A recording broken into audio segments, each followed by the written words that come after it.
Salamat po sa magagawa. Salamat po sa mga tumulong kay, lalo nga kay Miss and Miska Business. Sobrang thank you. Dahil sa inyo nagagawa ko yung mga ganitong bagay sa magulang ko. Ano mo kasi ako sa pamilya ako pinamatapon eh. Ito, umiiyak ang galit. Kuya, salamat. Boss, nagsaluto ako sa pamilya nila. Kung may na-honor naman ako pamilya, wala nang iba. A business family. Talapakan niya.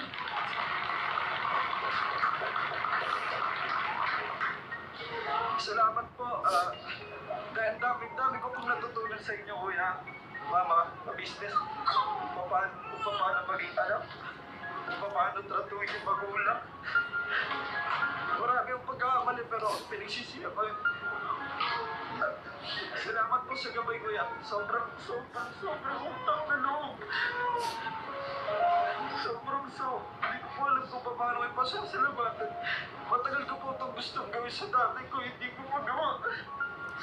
Kasi yung ano ko eh, hindi ko na may pumipigil, pero kaya nagkaroon ako ng lakas ng loob dahil po yun sa business family. Happy birthday pa.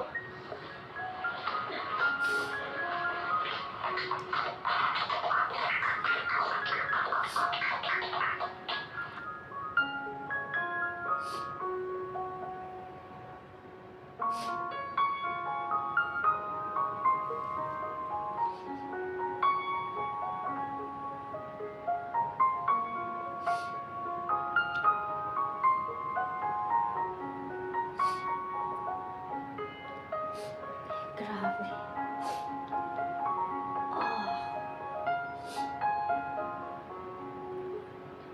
Salamat to. Hindi mo ko iniwan to. Dito ko lang lagi sa tabi ko eh. Alam mo yun. Sinabi mo sa akin noon. Kahit anong mangyari ba, hindi kita iwan. Salamat talaga, salamat. Dahil ikaw talaga nagsisilbing panganay dito sa bahay. Salamat, inaunawaan mo na ako. May mga minsan na nagagalit din ako sa'yo. Oo, normal na yun. Normal na yun. Totoo ka pa eh. Mahal naman ko kayo eh. Hindi naman ako magagalit ko. Hindi ko kayo mahal eh. Siyempre, di ba? Pero mahal naman ko kayo. Tuloy mo lang yung pangarap mo. Sulupunta kami. Wala na kayo pang mga business. Hindi ka pawawayaan. Lahat eh. Buong pamilya. Salamat sa buong pamilya sa business. Dahil tinuwangan talaga kami sa lahat ng bagay. Hindi kami iniwan. Kuya, ate, Boss Dave, Papa Dins, buong family, thank you very much sa inyo. Dito nagkaroon ng sama din yung salita, nagkaroon ng liwanag ng buhay namin. Dati, grabe. Hirap ang buhay. Pero dito, nagkaroon kami ng magandang patutunguhan. Ika nga. Ayan po. Yun ang mga business. Grabe siya. Basta talaga ba sa ano? Grabe man. Awa doon. Nakita namin ang pagmamahal ng isang anak para sa kanyang tatay. Kasi alam po namin yun, mga kapatid niyang agwang, na talaga si Kuya Buknoy, nakikita namin yung binanggit niya.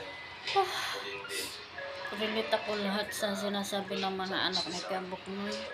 Namimiss ko bigla yung papa ko. Kasi yung papa ko, kahit may sakit talaga, kahit namamaga na yung mga kamay, trabaho pa rin. Grabing sakripisyo. So yan ang mga business, tapos na yung mga anak niya. Siyempre, sunod natin yung kanyang... Ayan, maglinis na ako guys. Mamaya ko natapusin pagpanood tong birthday ni Kuya Buknoy. Tinisikip na yung dibdib ko. So, yun guys, magandang umaga sa ating lahat dito sa Saudi Riyadh. Maraming salamat. Thank you very much. Bye guys.